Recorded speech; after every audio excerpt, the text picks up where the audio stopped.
Eksploitasi ini satu tindakan memanfaatkan sumber daya manusia untuk kepentingan perusahaan dengan cara menindas hak sebagai seorang pekerja. Oh, contoh negara yang ada kes dieksploitasi? Yang saya tahu negara yang ada terlibat dalam kes eksploitasi ini kebanyakannya di negara membangun, contohnya Indonesia, Bangladesh, Myanmar, Kamboja, dan sebagainya. Kenapa kita perlu tahu berkaitan dengan eksploitasi? Dengan mengambil tahu tentang isu eksploitasi, kita dapat menyadarkan masyarakat tentang penderitaan golongan yang semakin terpinggir.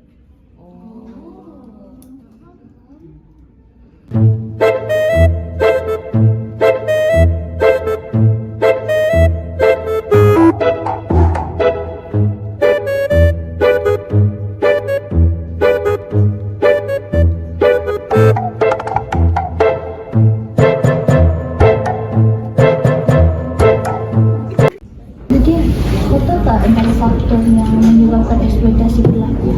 Yang pertama kan undang-undang buruh yang lemah. Terus banyak kerajaan juga tidak mengupasakan peraturan dengan tegas. Terus sehingga menyebabkan majikan orang bebas untuk menindas pekerja mereka. Kesannya pekerja orang tergoda kepada gaji yang rendah dan jam kerja yang berlebihan. Jadi dia seperti berdasarkan ekonomi lah begitu kan, dalam macam mendesak ramai individu di negara membangun untuk menerima apa saja pekerjaan yang ditawarkan. Selain itu dia termasuklah kerja di kilang dengan gaji yang sangat rendah. Setakat ni kan faktor berlakunya eksploitasi yang saya tahu ialah faktor kemiskinan dan penguasaan undang-undang yang lemah. Selain dari itu, apa lagi faktor yang kamu tahu? Faktor yang saya tahu ialah globalisasi ekonomi, di mana syarikat-syarikat besar mereka berlomba-lomba untuk menghasilkan barang dengan kos yang paling rendah untuk kekal bersaing di pasaran. Syarikat besar ini mereka bebas untuk memindahkan operasi mereka ke negara yang kos buruhnya lebih rendah. Pekerja ataupun buruh ini mereka dipaksa untuk bekerja dengan gaji yang rendah demi memenuhi pasaran global. Mana seminan?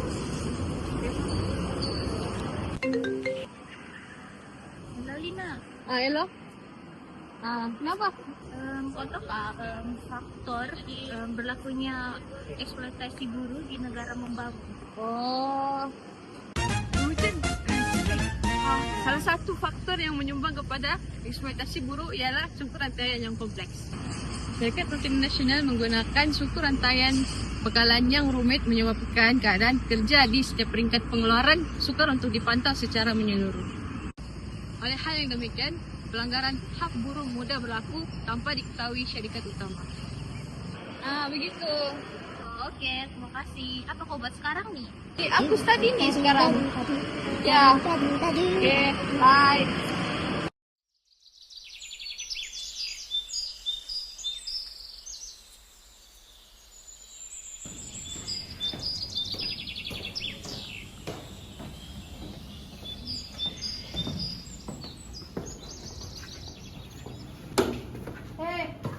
Bangun.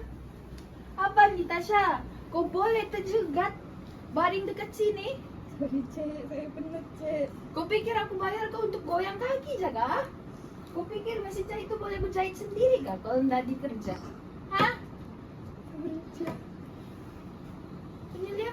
Bangun kau Tasha, buat kerja. Saya bayar gaji kau nih. Tolong pastikan dia selesaikan jahit 300 selai juga pakaian untuk hari ini.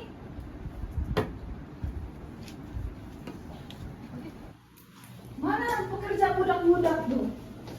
Ya bos, kau pikir budak sekarang ada jabatan buruh mau datang? Cepat. Gimana yang budak? Datang saya kau di mana-mana. Kalau ada orang tanya kau kerja di mana, jangan kau cakap aku majikan. Wah, cepat kau pikir. Hei.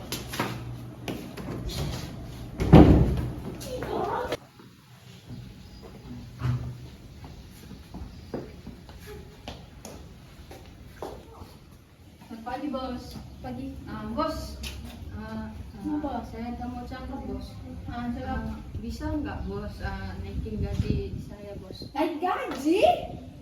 Bos soalnya keluarga saya butuh uang bos. Kau pikir keluar kamu sejak perlu duit? Aku pun perlu duit, mau bayar kamu lagi, makanan kamu lagi. Lagi pula saya udah lama kerja dengan bos. Jadi kau pikir kau sudah lama kerja sama aku, kau pikir kita ini rapat, ah? Hah? Nggak apa-apa ya bos. Ya cari kerja lain aja. Kau cari kerja lain.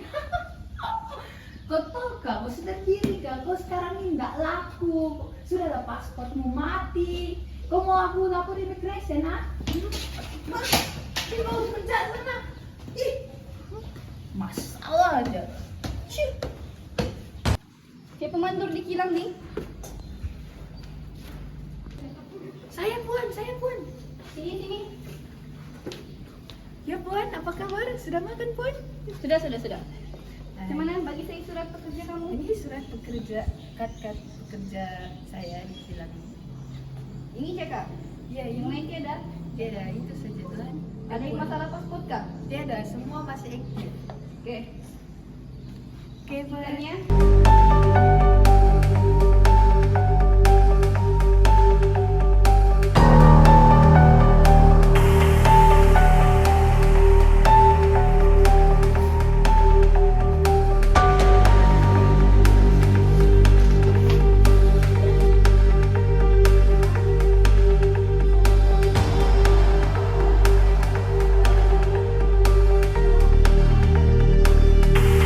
masih kan sini?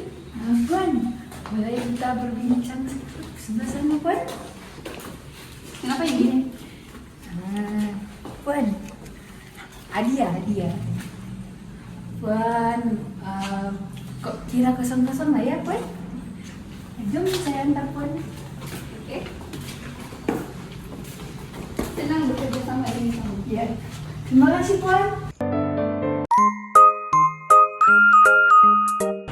Hai guys, kami sudah tengok video tadi. Itulah contoh bagaimana pekerja buruh dieksploitasi oleh negara maju. Tanpa kamu sedar, kamu selalu beli baju murah kan? Tapi kamu tahu bagaimana proses di sebaliknya? Oke, saya juga mulai sedar bahwa negara maju banyak mengambil pekerja dari negara membangun seperti Myanmar, Bangladesh, dan Vietnam. Di kilang-kilang inilah buruh seperti wanita dan kanak-kanak dipaksa bekerja 12 jam sehari. Mereka juga tidak diberikan fasiliti yang selesa dan gaji teramatlah rendah. Namun demikian, demi menyara keluarga dan meneruskan hidup, mereka terpaksa juga untuk bekerja. Awalnya saya pikir kalau beli baju murah ni dia menjimatkan. Tapi saya tak pernah fikir macam mana pakaian itu dibuat atau siapa yang buat pakaian itu. Tapi lepas diberitahu tentang penderitaan buruh dan ketidakadilan yang berlaku, saya mula rasa bersalah. Rupanya setiap ringgit yang saya laburkan menyumbang kepada sistem penindasan. Pilihan untuk pengguna yang bijak. Kita sebagai pengguna mempunyai kuasa untuk memilih. Dalam isu eksploitasi buruh ini, kita perlulah menyokong jenama yang menjaga kebajikan pekerjanya dan tidak mengambil pekerja buruh paksa. So, kita sebagai pengguna perlulah membeli barangan yang berkualiti tinggi dan tahan lama. Mungkin perubahan kecil ini tidaklah nampak besar, tetapi kalau semuanya melakukannya, ini memberikan impak yang agak besar dalam menghentikan penindasan pekerja kilang di luar negara. Dari segi pembangunan manusia, pekerja tidak dibagi peluang langsung untuk belajar kemahiran yang baru. So, benda ini menyebabkan mereka untuk terperangkap dalam belenggu kemiskinan dan tiada masa depan yang cerah. Kerajaan negara membangun pula sering berdepan dengan dilema.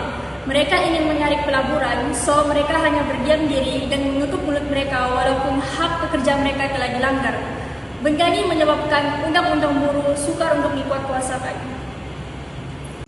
Itu sahaja kajian kami tentang isu eksploitasi buruh di negara membangun.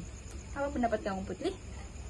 Saya nak buat kesimpulan tentang kajian kita ni.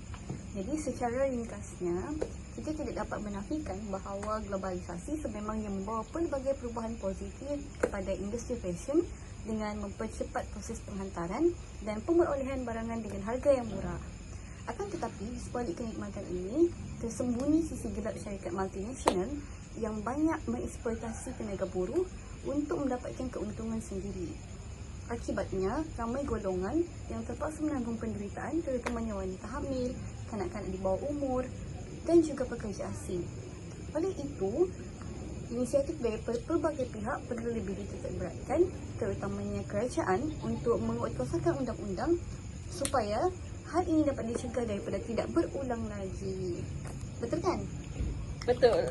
Okay. Bye. Bye.